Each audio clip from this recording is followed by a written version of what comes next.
네, 안녕하십니까. 빌레필드 교회 성도 여러분, 이재용 목사입니다. 저희가 이제 예고해드린 대로 오늘부터 12예언서, 즉 소예언서를 각 권별로 짧게 개론을 진행하려고 합니다. 당초 예상했던 것보다 더 좀 묶어서 하려고 해요. 왜냐면은 뭐 소예언서는 다시 이렇게 보니까 너무 짧은 책도 있기 때문에 그 말씀 차라리 시대별 중심으로 해서 더 이렇게 묶어서 컴팩트하게 말씀드리는 게 서로 더 좋지 않을까 싶어가지고 소연설을 진행합니다. 자, 일단 오늘 우리가 볼 책들은 이제 호세아, 요엘, 아모스, 오바디아 이 책인데 여기에서 이 요엘과 오바디아는 연대를 우리가 알 수가 없어요. 그래서 이 두 책은 이따 말씀드리겠지만 오늘 일단 제일 중요한 아니 말이 좀 이상하네요. 성경에 다 중요하죠. 그런데 어쨌든 우리가 좀 더 집중해서 볼 예언자들이 바로 호세아와 아모스입니다. 이 호세아와 아모스가 공교롭게 또 동시기에 살았기 때문에 이 동시기에 살았던 기원전 8세기에 살았던 이 초기 예언자들이 왜 이런 예언을 했는가 이거에 대한 역사적인 배경을 조금 미리 알면 더 좋잖아요. 그래서 일단 8세기에 대해서 다시 한번 말씀드리겠습니다. 계속 반복적으로 말씀드린 것 같긴 하지만 들으세요. 왜냐하면 이게 오늘날 우리와 되게 유사한 내용이 많기 때문입니다. 일단 아모스, 호세아, 그리고 우리가 뒤에 나중에 살펴볼 미가가 활동했던 그 기원전 8세기는 이스라엘 역사에서 솔로몬과 더불어서 가장 최고의 전성기라고 불리는 곳이에요. 이를테면 북이스라엘에서는 여로보암 2세라는 왕이 있었고 그 다음에 남유다에서는 우시아라는 왕이 있었습니다. 이 두 왕 시기에 당시 이스라엘을 둘러싸고 있던 국제 정세도 가장 안정적이고 그리고 이 두 나라도 당시 고대 근동에서 꽤나 그래도 영향력을 발휘하고 있던 경제적으로나 군사적으로나 외교적으로나 가장 안정적인 시대입니다. 우리는 이제 이런 걸 태평성대라고 부르잖아요. 근데 과연 이게 이스라엘 역사에서 태평성대일까? 우리가 늘 말씀드리지만 구약 성경은 이스라엘 왕조 실록이 아니라고 말씀드렸잖아요.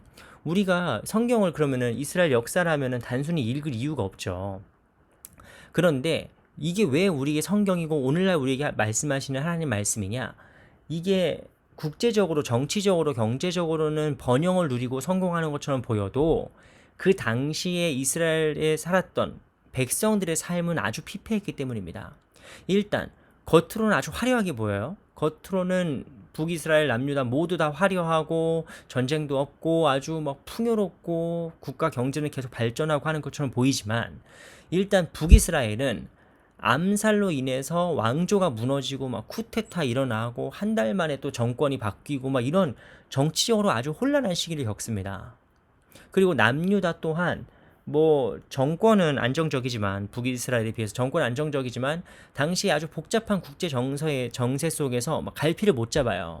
그래서 아시리아가 좀 뜬다 싶으면 아시리아에 붙었다가 또 뭐 아시리아가 또 이제 힘이 약해진다 싶으면 또 다른 쪽에 붙었다가 그래서 왔다 갔다 하면서 국제 정세에서 방향을 잘 못 잡아요. 남유다가.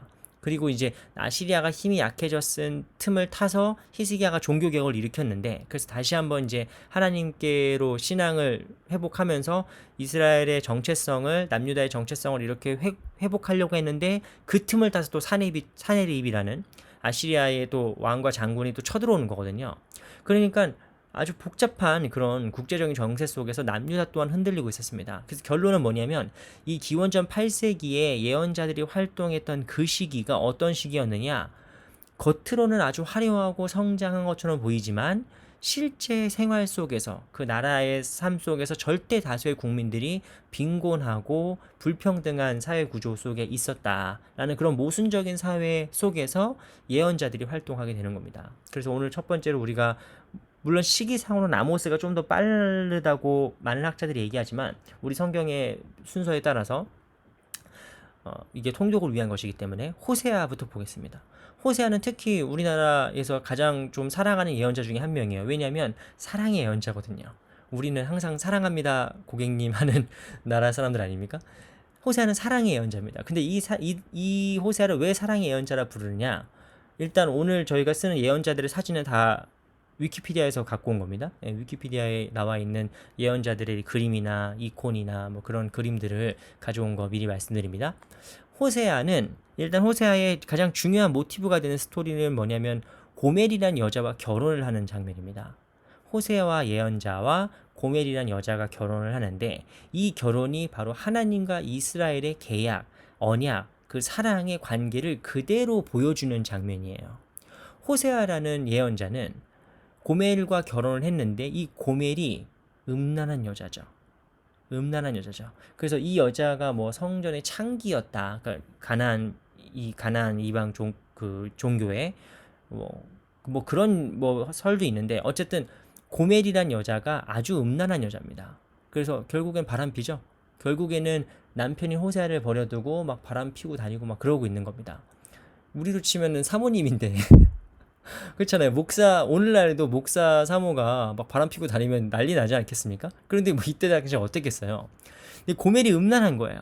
호세아의 아내인 고멜이 음란한데, 이 개인적인 경험, 이 아픈 경험을, 애가 셋이나 있는 여자가 말이죠. 이 아픈 경험을 하나님께서, 하나님의 경험과 이게 동일시 되는 겁니다. 예언자는 하나님의 마음을 통한 사람이라고 말씀드렸잖아요. 호세아가 이 개인적인 아픔을 통해서 하나님을 보니 하나님이 똑같은 아픔을 겪고 있는 거예요. 왜요? 하나님이 친히 자신의 백성으로 삼으신, 자신의 신부로 삼으신 이스라엘이 죄악을 저지르고 막 방탕하고 음란한 생활들을 하고 있지 않습니까? 그러니까 이미 호세아와 고멜의 이 깨어진 결혼 관계가 하나님과 이스라엘의 파괴된 언약 관계와 그 유비가 돼가지고 이해가 되는 거죠. 그럼에도 불구하고 호세아서에는 하나님의 지칠 줄 모르는 사랑이 나타납니다. 그것을 히브리 말로 헤세드라고 해요. 헤세드. 헤세드라는 것은 사랑이란 뜻인데, 이 사랑을 우리가 생각하는 로맨틱하고 낭만적인 사랑이라기보다는 하나님께서 이스라엘 향하신 사랑은 충직한 사랑이죠. 충직함. 결코 사랑이 식었어, 뭐 사랑이 어떻게 변하니, 이런 사랑이 아니라 충직한 사랑으로 나타나요. 그래서 호세아도 고멜이 애를 셋을 낳고도 막 바람을 피고 막 그러고 다녀도 끝까지 고멜을 기다리고, 그래서 결국 하나님께서 그 호세아와 고멜의 그 자녀들의 이름을 바꿔주시잖아요.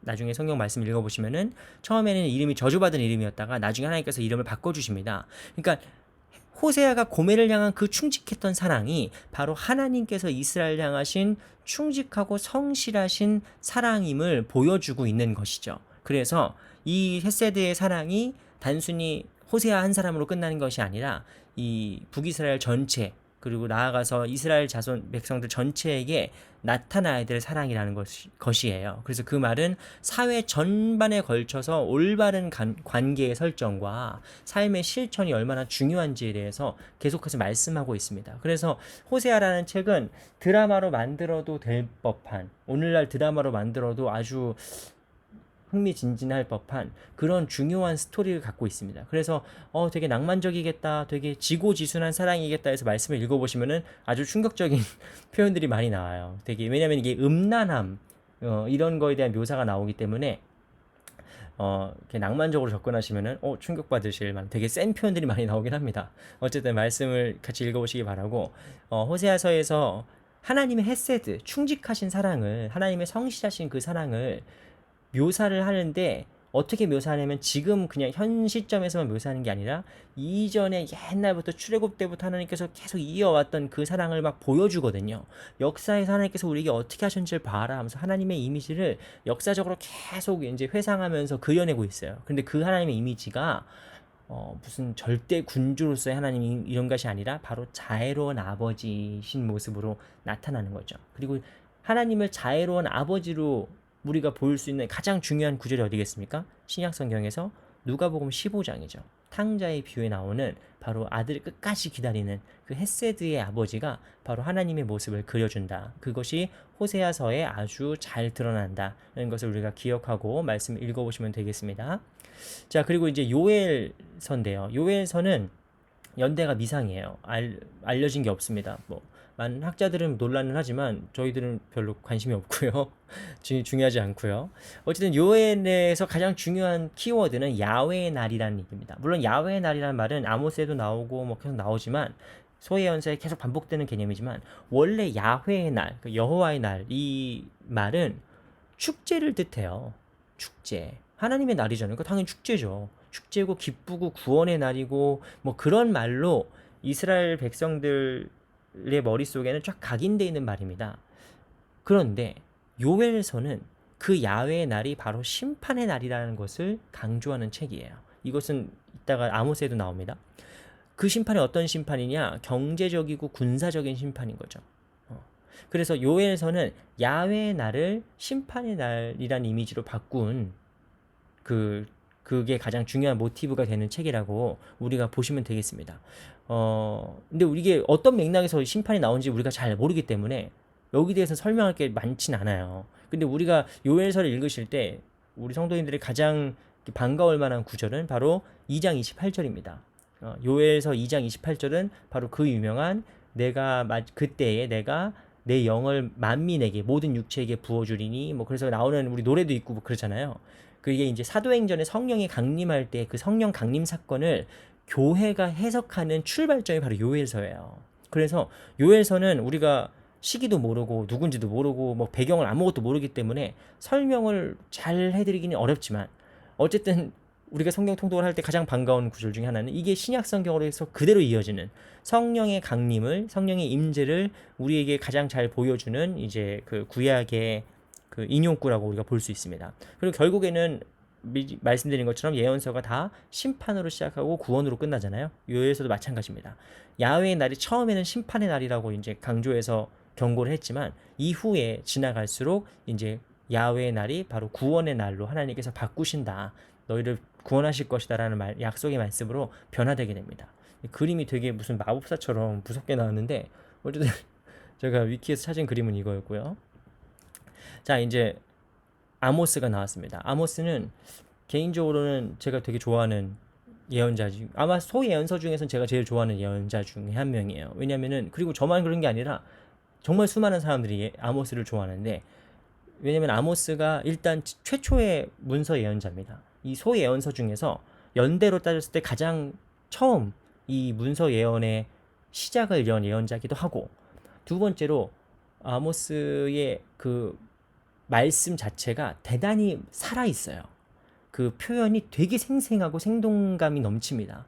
그래서 아모스서는 여러분들이 읽는 다른 여타 소예언서들보다 가장 더 적나라한 표현들이 막 나오거든요. 그리고 얼마나 사회의 불의가 이렇게 가득한지에 대해서 아주 적나라한 보도가 나오기 때문에 또 좋아하고 세 번째로 이 사람이 평신도예요. 평신도입니다. 이게 뭐 제사장 출신도 아니고 뭐 우리가 지금까지 본 예언자들은 다 제사장 출신인 거 아시죠? 뭐 이사야 거의 왕족에 준하는 사람이고 예레미야 물론 지방 제사장이지만 어쨌든 그래도 제사장이고 뭐 에스겔도 거의 왕족에 준하는 제사장급이잖아요. 포로로 끌려갈 정도로. 그러니까 어쨌든 예언자들이 다 학식이 있고 배운 사람들이란 말입니다. 그런데 아모스는 평신도예요. 그런데 최초의 예언자예요. 그러니까 이게 되게 가슴이 뛰죠. 저는 이 아모스가 우리에게 주는 시사점이 되게 많다고 생각합니다. 뭐 그만할게요. 이제 쓸데없는 얘기니까 그만할게요. 어쨌든 아모스는 드고아 출신인데 남유다 사람입니다. 남유다 사람인데 활동을 어디서 하느냐? 북이스라엘 가서 하죠. 그러니까 또 얼마나 많은 차별을 당했겠어요. 니네 나라로 가라. 뭐 얼마나 많은 위협과 차별을 받았겠습니까? 그런데 이 사람이 바로 평신도고 남유다 사람이고 합니다. 뭐 옛날 목사님들은 이제 아모스 하면은 뭐 드고아의 농부, 드고아가 그렇게 유명한 지역이 아니거든요. 그래서 뭐 드고아의 농부 출신이 뭐 말씀을 전했다라고 하시는데 뭐 정확한 건 아니지만 많은 학자들이 오늘날 이제 대체로 내리는 결론은 그냥 평범한 농부가 아니다. 평범한 농부가 이렇게 국제적인 식견을 가질 수가 없다. 그래서 되게 거상 정도로 보기도 합니다. 근데 어쨌든 아모스는 평신도라는 게 가장 중요해요. 평신도가 결국에는 개혁을 이끈다. 이게 우리가 아모스를 통해서 배울 수 있는 되게 중요한 인사이트가 아닐까라고 생각합니다. 실제로 독일 교회도 목회자 중심의 교회에서 오늘날은 대단히 많이 평신도 중심으로 바뀌었어요. 그래서 독일 교회 구조랄지 그런 어떤 협의회 같은 거 조직 기구 같은 걸 보시면은 평신도들이 되게 많은 리더십들을 차지하고 있는 것을 볼 수가 있습니다. 더 이상 교회가 목사 중심으로 돌아가지 않는 거죠. 대단히 바람직한 방향이라고 생각합니다. 우리 한국 교회도 이제 너무 목사 중심으로 이렇게 저렇게 되는 게 아니라 평신도가 중심이 되어서 이렇게 교회의 개혁과 그런 각성의 움직임들이 일어나야 되지 않을까라고 생각하는 한 사람으로서 우리 평신도님들을 우리 교인 성도님들을 응원하고 네 그렇습니다. 어쨌든 아모스도 예언들이 나오는데 이 아모스서는 정말 읽어보실 때 상상하면서 읽어보세요. 읽어보시면 막 신발 한 켤레 니네가 사람을 팔았다 뭐 이런 구절도 나오고 아주 되게 생생합니다. 되게 생생해요. 사회에 얼마나 많은 부조리들이 가득했는지를 보여주는 생생한 보도가 이어집니다. 근데 이게 언제라고요? 여로보암 2세라고요. 북이스라엘이 가장 잘 살고 가장 부강했던 시기에 사회 지도층들에 대한 불의를 고발하는 책이 바로 아모스입니다. 아모스 7장에는 이제 5가지 아모스가 본 환상들이 나오는데 이 환상의 의미들은 불분명한 것들이 있어요. 이를테면 뭐 다림줄 이런 거는 이게 뭔지 잘 모르겠거든요. 다림줄이 다른 성경에서 한 번도 안 나와요. 아모스에만 유일히 나오는데 그래서 이게 어떤 분들은 척도를 얘기하는 거다 하시는 분도 있지만 많은 학자들은 무기를 뜻하는 거라고 하기도 합니다. 근데 이 환상의 의미를 하나하나 우리가 얘기하기보다는 더 좋은 것은 이 마르제아흐라고 하는 6장에 나오는 이 단어는 안 나와요. 이건 히브리어 단어니까. 근데 6장 말씀 보시면은 아니 왜 이렇게까지 북이스라엘 사회가 비판을 받을 정도로 부조리해졌는가? 왜 이렇게 막 한 사람이 신발 한 켤레 팔려 나가고 막 이런 일들이 왜 벌어지는가라는 거에 대한 그 암시를 주는 게 6장 4절에서 7절 말씀인데 이게 마르지아흐라는 그 제도예요. 히브리 말로는 이 말은 결론적으로 얘기하면은 농경의 집약화와 대토지로 요약될 수 있습니다. 그러니까 마르제하은 어떤 협의체라고 볼 수도 있고 어떤 기득권층의 어떤 고위층의 모임이라고 볼 수도 있고 어떤 사회적 제도라고 볼 수도 있는데 결론적으로 뭐냐면은 북이스라엘이 이제 돈을 벌기 시작하니까 돈을 벌기 시작하면은 여러분 농부가 뭘 하겠어? 수출을 하지 않겠습니까? 수출을 하는데 농민들은 이제 뭐 밀도 심고 뭐 무화과도 심고 포도도 심고 이것저것 심어서 이제 자급자족도 하고 팔기도 하고 할 거 아니에요. 근데 경제가 커지고 이제 번영이 되다 보니까 정부에서 어떻게 하는 거냐면은 이제 특산물만 심으라고 정해주는 겁니다. 마음 그 자유롭게 농사를 지어서 자급자족 할 수 있는 것이 아니라 특산물만 딱 지정해가지고 넌 농사 이것만 지어라고 딱 이렇게 하는 거죠. 그러면은 좋은 점은 뭐냐면 경제적인 규모는 계속 커져요. 그죠? 이게 수출도 되고 막 잘 팔리니까. 근데 문제는 농민들이 자급자족할 수 있는 자금력이 떨어지는 거 아니겠습니까? 계속. 그래서 이 농경 집약화가 확대될수록 농민들이 계속 가난해지는 거예요. 일반 백성들이 계속 가난해지고 이들이 결국에는 소작농으로 팔려가게 되는 겁니다. 그리고 경제적으로 부가 커진 기득권층들이 계속 대토지를 소유하게 되죠.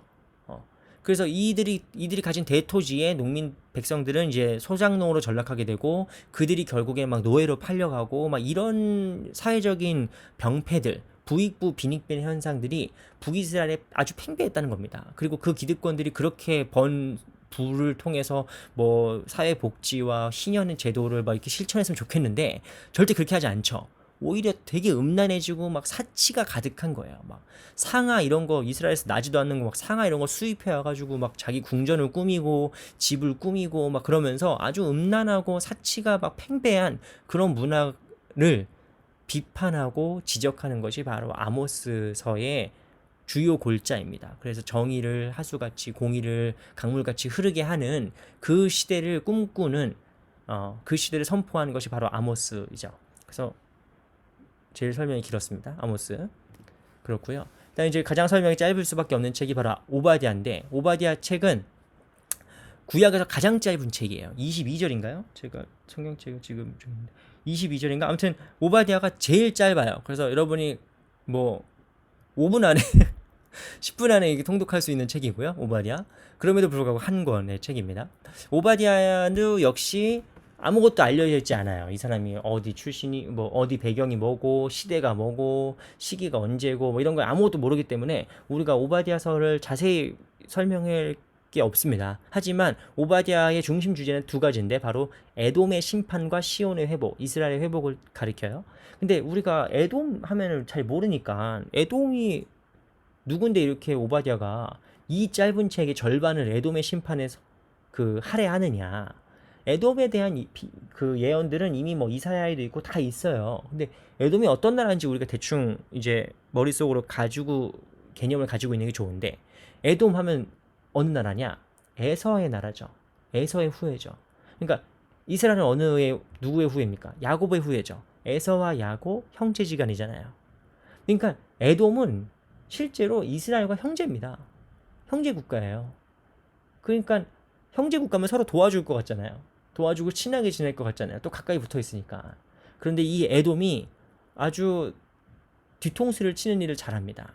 이스라엘 역사에서 보면은 에돔이 그 뭐랄까, 이를테면은 막 이스라엘이 다른 나라의 침공을 받을 때 에돔이 같이 막 도와주고 싸우고 아니면 뭐 그러는 게 아니라 에돔이 같이 싸워요. 같이 전쟁을 해요. 그래서 막 약탈해 가고 부녀자들 뭐 어린아이들 막 납치해 가서 막 유괴해서 팔고, 그다음에 막 그 아무튼 이스라엘이 고통받을 때 거기에서 이속을 빼먹던 게 바로 에돔이란 국가예요. 그러니까 이게 선할 리가 없죠. 얼마나 참혹한 죄들이 많이 있고 인신매매와 뭐 이런 일들을 아주 주도적으로 했던 나라입니다. 제일 가까이 붙어 있는 형제국이면서. 그리고 오바댜에서 가장 문제시 되는 것이 뭐냐면 에돔이 하나님께 회개할 생각이 없어요. 그러니까 잘못을 하면 나쁘죠. 근데 잘못은 더 나쁜 거는 개선의 여지가 없다는 거예요. 개선할 생각이 없어요. 근데 에돔이 바로 그런 나라였습니다. 이스라엘을 형제국임에도 불구하고 가장 악랄하게 뒤에서 뒤통수를 치고 배신을 하고 자기 이속을 빼먹었으면서도 회개하지 않아요. 미안한 생각도 들지 않는 그런 나라입니다. 우리도 어느 나라가 떠오르긴 하는데 어쨌든 그런 나라입니다. 그래서 하나님께서 이 에돔을 심판하실 것이다. 그리고 이스라엘을 회복하실 것이다. 라는 것이 바로 그 오바댜라는 이 구약에서 가장 짧은 책에서 강조하고 있는 부분입니다. 자, 오늘 이렇게 네 권을 끝냈는데 20분밖에 되지 않은, 우리가 지난 막 이사야, 에스겔, 예레미야, 에스겔 이런 걸 막 30분씩 했는데 이건 네 권을 끝냈는데도 20분밖에 지나지 않을 정도로 소해연서는 읽기가 쉽습니다. 여러분들 꼭 읽어보시면 좋겠고, 하지만 이게 내용이 뭐 별로여가지고 소해연서 마이너가 아니라고 했잖아요. 그냥 짧아서 그래요. 근데 짧아서 오히려 더 우리한테 이게 막 임팩트 있게 다가옵니다. 그래서 꼭 말씀 같이 읽어보시면 좋겠습니다. 자, 그럼 오늘 여기까지 하고요. 이제 앞으로 소해연서 이렇게 두 분만 더 하면은 구약을 이제 한번 총 정리할 수 있는 시간을 가질 수 있을 것 같습니다. 그럼 오늘 여기까지 하겠습니다. 네, 감사합니다.